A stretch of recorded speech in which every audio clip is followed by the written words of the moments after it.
Apparently, I've been up to nothing. The show has some degree of drama and intensity, and for most of the season,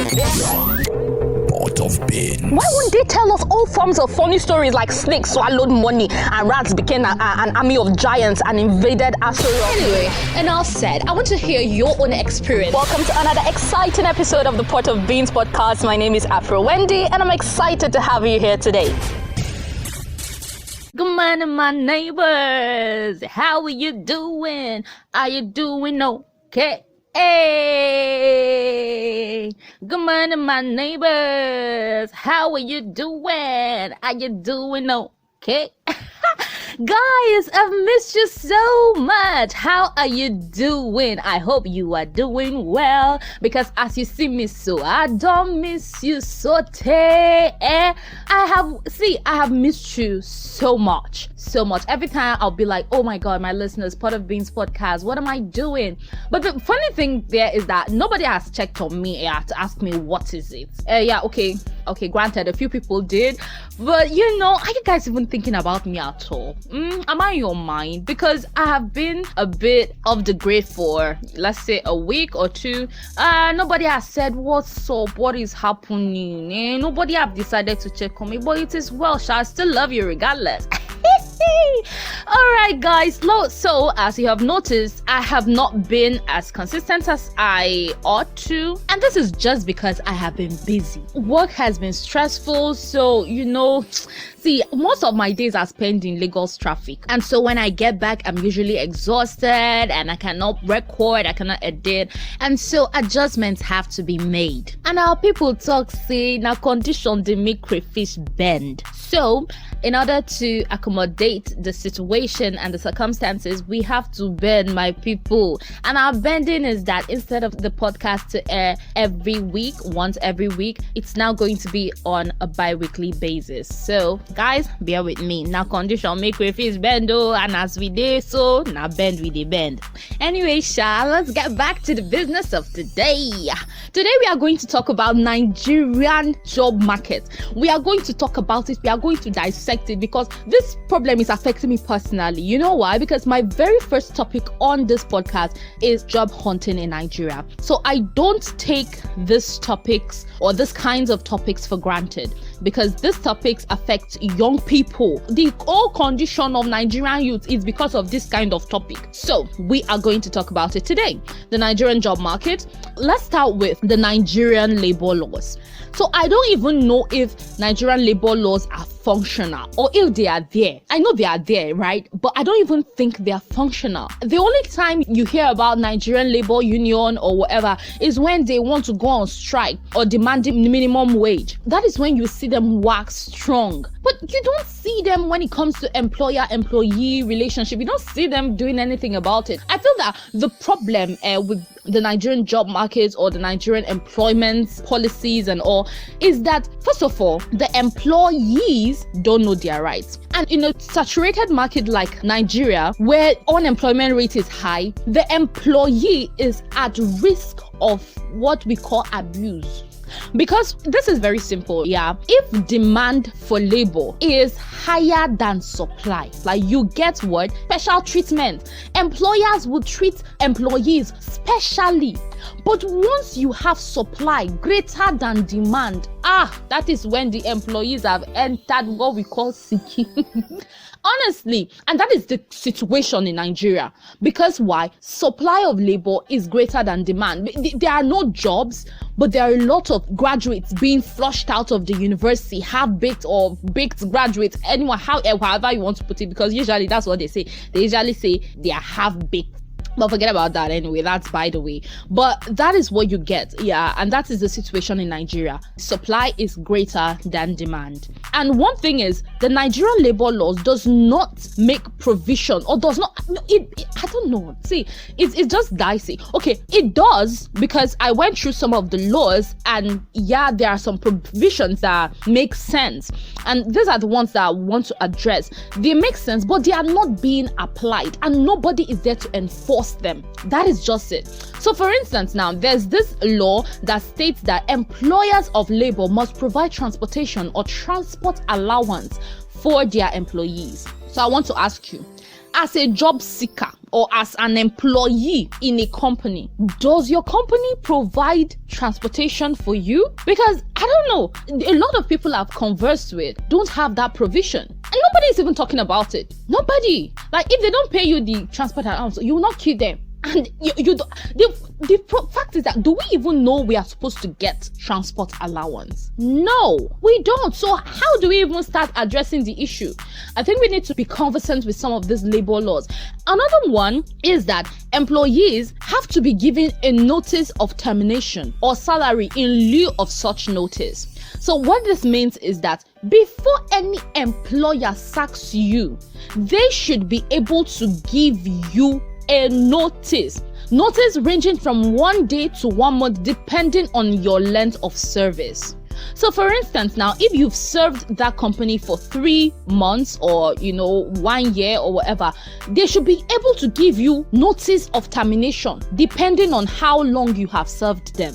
But the situation is not obtainable in Nigeria. They will just, if they want to sack you, they will just sack you that day and there. In fact, they will tell you, threaten you, pack your loads and go. Pack. In fact, leave my office. See, sometimes they leave my compound, leave my office. Don't ever come back again. Like, bruh, I have rights. If you want to sack me, of course, you sack people based on maybe professional reasons, personal reasons, but whatever. And if you are not able to give them that notice and be like, by tomorrow morning, put your things together, say your goodbyes, you'll be leaving. If you're not able to do that, or tell them in 1 week's time, I want you to pack your things and be going. If you're not able to do that, you give them salary in lieu of that notice. But in Nigeria, they will just let you go and not even bother about your well-being. Maybe you are depressed. Maybe, there's something that sack will just trigger something in you. They don't care. They'll be like, leave my office, leave. And they will not give a shishi. You will not smell. Penny, you will not smell. See, we need to do better. We have to educate ourselves. Let us know this law so you at least demand for your rights. Somebody cannot just sack you just like that. So I hope you are hearing. I hope you know. Anyway, this is on labor laws and all. I'm just like scratching the surface because this is something we take for a ride. We take for granted. Wrongful terminations, you can challenge that, but do we even challenge it? The mechanisms to challenge this, are they even available? Like, even if you make a report, even if you report something, would they attend to you? Problems in this country. The second thing I want to address with the Nigerian job market is job ads, job advertisements, and recruitment processes. So first thing is, you put out a job ad, right? And you state your requirements, who your ideal candidate is, and blah, blah, blah. You put all these requirements, must be this, must be that, must be. And then at the end of the day, salary 25,000. Bruh, this is not even up to the minimum wage. What are we saying? All these requirements, and you're not even paying me up to the minimum wage. What are we doing in this country? Are we serious? Now, I saw this ad on LinkedIn. I was just looking at the job requirements, and at the end of the day, I saw 25,000. I off. I'm not gonna lie, you are off. We are taking job seekers for a ride. Like, we are taking them for a ride. And another problem I have when it comes to recruitment and all is that when you put out a job ad, honestly, it will not remove from your body to put your budget for that role in the job ad. It will not remove anything from your body, I'm telling you.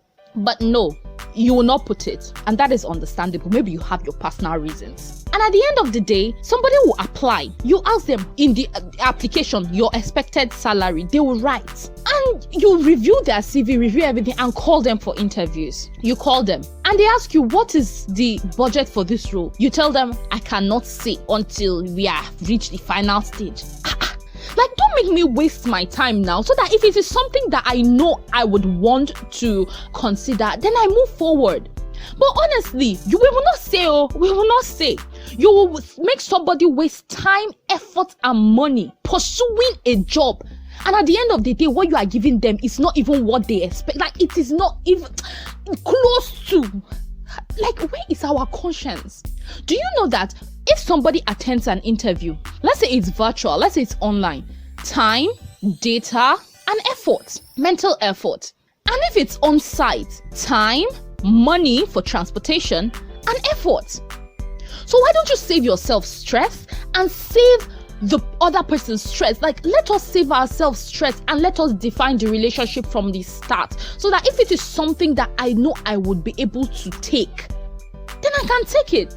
Not at the end of the day, after several steps or procedures for interviews and recruitment, and you now tell me the salary is 15,000. Hey, Mado. Mado. Like, honestly, I know somebody that has gone for interview, like spend transport, spend everything, and at the end of the day, 15,000. Like 15,000.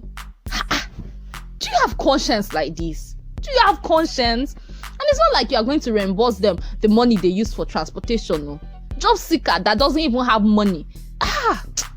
Conscience. We don't have it at all. Guys, we need to do better. Honestly, there are a lot of things that need to be addressed. The Nigerian labor law is not even favoring the employee at all. It's like employers are pressing the necks of their employees. Sometimes they will make you work extra hours, but come late for 1 minute. Problem. Like, how is that even obtainable? Where is our humanity? If you jam the wrong ones, you're on yakpa. So as you are praying, you pray to meet the right ones, the ones that are kind, the ones that still have human hearts. Because, wrong what we are doing. Wrong.